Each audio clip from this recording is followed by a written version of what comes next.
Hey all, welcome to my channel. Keep it simple. Who moved my cheese എന്ന Spencer Johnson എഴുതിയ പുസ്തകത്തിൻ്റെ ഇൻട്രൊഡക്ഷനാണ് നമ്മൾ ഇന്ന് ഡിസ്കസ് ചെയ്യാൻ പോകുന്ന the story behind the story എന്നത്. ഈ ഇൻട്രൊഡക്ഷൻ എഴുതിയത് കെന്നത്ത് ബ്ലഞ്ചാർഡ് എന്ന എഴുത്തുകാരനാണ്. ഇദ്ദേഹം സ്പെൻസറിൻ്റെ സുഹൃത്തും ദ 1 മിനിറ്റ് മാനേജർ എന്ന ബുക്കിൻ്റെ കോ ഓതറും കൂടിയാണ്. ലൈഫിൽ വരുന്ന മാറ്റങ്ങളെ എങ്ങനെയൊക്കെ നേരിടണം എന്നതിനെക്കുറിച്ച് വളരെ ഈസി ആയിട്ട് പറഞ്ഞു തരുന്ന ഒരു ബുക്കാണിത്. ഇനി നമുക്ക് ടെക്സ്റ്റിലേക്ക് കിടക്കാം.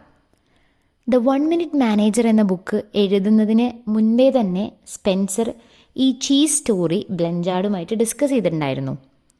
അന്നു മുതൽ തന്നെ ഈ സ്റ്റോറി ബ്ലഞ്ചാർഡിൻ്റെ ജീവിതത്തിൽ എന്തൊക്കെ വലിയ മാറ്റങ്ങൾ ഉണ്ടാക്കി എന്ന് അദ്ദേഹം പറയുന്നുണ്ട്. ഈ കഥയിൽ 2 ഇമ്പോർട്ടൻ്റ് ആയിട്ടുള്ള കാര്യങ്ങളാണുള്ളത്. ഒന്നാമത്തത് ചീസാണ്. ഇതിൽ ചീസ് എന്നുദ്ദേശിക്കുന്നത് ഒരു മെറ്റഫറിക്കൽ രീതിയിലാണ് ഉദ്ദേശിക്കുന്നത്. അതായത് ലൈഫിൽ നമ്മൾ എന്താഗ്രഹിക്കുന്നു ആ ആഗ്രഹിക്കുന്ന കാര്യങ്ങളെയാണ് ചീസ് എന്ന് പറയുന്നത്. It can be A job, അല്ലെങ്കിൽ പീസ്, എഡ്യൂക്കേഷൻ, മണി, ഹെൽത്ത്, ഫ്രീഡം, ഇങ്ങനെ എന്തും ആകാം. ഇത് കിട്ടുമ്പോൾ നമുക്ക് ഹാപ്പി ആയിരിക്കും. എന്നാൽ ഇത് നഷ്ടപ്പെടുമ്പോൾ നമുക്ക് ഭയങ്കര മാനസിക പ്രശ്നങ്ങളൊക്കെ ഉണ്ടാക്കും. ഇനി രണ്ടാമത്തെ ഇമ്പോർട്ടൻ്റ് ആയിട്ടുള്ള കാര്യം എന്നത് മെയ്സാണ്. മെയ്സ് ഇത് നമ്മൾ ആഗ്രഹിക്കുന്ന കാര്യങ്ങൾക്കായിട്ട് നമ്മൾ നിൽക്കുന്ന സ്ഥലത്തെയാണ് മെയ്സ് എന്ന് പറയുന്നത്. It can be A work place, അല്ലെങ്കിൽ ഹോം, അല്ലെങ്കിൽ സൊസൈറ്റി, ഇതേതുമാകാം. ഇനി അദ്ദേഹം കുറച്ച് റിയൽ ലൈഫ് എക്സാമ്പിൾസ് പറയുന്നുണ്ട്. അതായത് ഓരോരുത്തരുടെ ലൈഫിൽ മാറ്റങ്ങൾ എങ്ങനെയാണ് അവരെ ബാധിക്കണേ എന്നുള്ളതിനെ പറ്റിയിട്ട്. ഇവിടെ NBC TVയുടെ ബ്രോഡ്കാസ്റ്റർ ആയിട്ടുള്ള ചാർലി ജോൺസിൻ്റെ കഥയാണ് പറയുന്നത്. ഒളിമ്പിക് ഗെയിംസിൽ ട്രാക്ക് ആൻഡ് ഫീൽഡ് മത്സരങ്ങളിൽ മാത്രം ഫോക്കസ് ചെയ്തിട്ട് ബ്രോഡ്കാസ്റ്റ് ചെയ്തുകൊണ്ടിരുന്ന ആളായിരുന്നു ചാർലി ജോൺസ്. ചാർലിയെ പെട്ടെന്ന് ബോസ് സ്വിമ്മിങ് ആൻഡ് ഡൈവിങ്ങിലേക്ക് മാറ്റി. ഇത് ചാർലിയെ വളരെയധികം ബുദ്ധിമുട്ടാക്കി, അസ്വസ്ഥനാക്കി. ഇയാൾക്ക് ഏങ്കർ ഇഷ്യൂസ് വന്നു, ദേഷ്യങ്ങളൊക്കെ വന്നു. എന്നാൽ ഇദ്ദേഹം ചീസ് സ്റ്റോറി കേട്ടതിന് ശേഷം തൻ്റെ ചീസ് മാറ്റിയതാണ് എന്നുള്ളത് ഇയാൾക്ക് മനസ്സിലായി. ഇനി പുതുതായിട്ട് അഡാപ്റ്റ് ചെയ്യണം എന്ന് അദ്ദേഹം തീരുമാനിച്ചു. ചാർലി പുതിയ കാര്യം പഠിക്കുന്നു, ലേൺ ചെയ്യുന്നു, ടാസ്ക് കംപ്ലീറ്റ് ചെയ്തു. വളരെ സക്സസ്ഫുള്ളായി. ബോസ് അപ്രീഷിയേറ്റ് ചെയ്തു. അദ്ദേഹത്തിന് ഒരുപാട് പുതിയ അസൈൻമെൻറ്റ്സ് ഒക്കെ ലഭിക്കുകയും ചെയ്തു. ഇതാണ് ആ ഒരു റിയൽ ലൈഫ് സ്റ്റോറി എന്ന് പറയുന്നത്.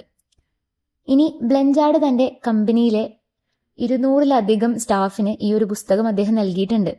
എന്നിട്ട് കാലത്തിനനുസരിച്ചിട്ട് നമ്മൾ മാറ്റങ്ങൾ വരണമെന്നും അത് നമുക്ക് സ്ട്രെസ് ഉണ്ടാക്കി തരുന്നുണ്ടെങ്കിലും അതിനെ നമ്മൾ പോസിറ്റീവായിട്ട് കാണണം എന്നുകൂടി അദ്ദേഹം അവരുടെ അടുത്ത് പറഞ്ഞിട്ടുണ്ടായിരുന്നു. ഈ ചീസ് സ്റ്റോറിയിൽ മെയിനായിട്ട് ഇനി 4 കഥാപാത്രങ്ങളാണുള്ളത്. ഈ 4 പേരും 4 ക്യാരക്ടേഴ്സും ഓരോ മനസ്സിനെയാണ് സൂചിപ്പിക്കുന്നത്. ഈ സ്റ്റോറിയിൽ 2 മൈസ് ഉണ്ട്, അതായത് 2 എലികൾ. അവരുടെ പേര് സ്നിഫ്, ഒന്ന് സ്കറിയാണ്. 2 ഹ്യൂമൻസ് ഉണ്ട്, ഹെമ്മും ഹോയും. ഇവരുടെ 4 പേരുടെ മുൻപിലും ചീസ് വരികയാണ്. അത് വന്നു, അതേപോലെ തന്നെ അത് പെട്ടെന്ന് തന്നെ ഡിസപ്പിയർ ചെയ്ത് പോയി. സ്നിഫ് പെട്ടെന്ന് ആ ഒരു ചേഞ്ചിനായിട്ട് അഡാപ്റ്റായി പുതിയ ചീസ് തേടിപ്പോയി. സ്കറി പതിയെ അഡാപ്റ്റ് ചെയ്തിട്ട് മാറി. ഹെമ്മിന് തീരെ സാധിക്കുന്നില്ല ആ ഒരു ചീസ് പെട്ടെന്ന് ഡിസപ്പിയർ ചെയ്തത്. പുതിയതിലേക്ക് അഡാപ്റ്റ് ചെയ്യാൻ പറ്റുന്നില്ല. ഹോ ആണെങ്കിൽ വളരെ പതിയെ അഡാപ്റ്റ് ചെയ്തിട്ട് അദ്ദേഹം പുതിയ ഒരു ചീസിലേക്ക് വളരെ പതിയെ അഡാപ്റ്റ് ചെയ്തെത്തി. എന്നിട്ട് ഹെമ്മിന് ഒരു കത്ത് എഴുതുകയാണ്. നമ്മൾ എന്ത് കാര്യത്തിനും നമ്മൾ പെട്ടെന്ന് അഡാപ്റ്റ് ചെയ്ത് പുതിയ ചീസിലേക്ക് നമ്മൾ മാറണം. പേടി കാരണവും അല്ലെങ്കിൽ ഹ്യൂമൻ്റെ ഇമോഷൻസ് കാരണവും ഹെമ്മിന് അത് സാധിച്ചിട്ടുണ്ടായിരുന്നില്ല. അത് വളരെ ദോഷമാണ് നമ്മുടെ ലൈഫിൽ എന്നാണ് ബ്ലഞ്ചാർഡ് കൂട്ടിച്ചേർക്കുന്നത്. ഇതാണ് നമ്മുടെ ചീസ് സ്റ്റോറി എന്ന് പറഞ്ഞ ഈ ഒരു സ്റ്റോറി. ഇനി ഈ ഒരു ഇൻട്രൊഡക്ഷൻ്റെ ഏറ്റവും അവസാനം അദ്ദേഹം ഈ ബുക്ക് 3 സെക്ഷനായിട്ട് തിരിച്ചിട്ടുണ്ട് എന്ന് പറഞ്ഞു.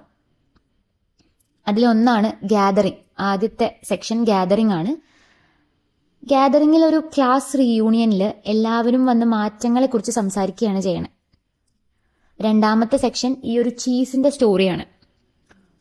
മൂന്നാമത്തെ സെക്ഷനിൽ ഒരു ഡിസ്കഷനാണ് സംഭവിക്കുന്നത്.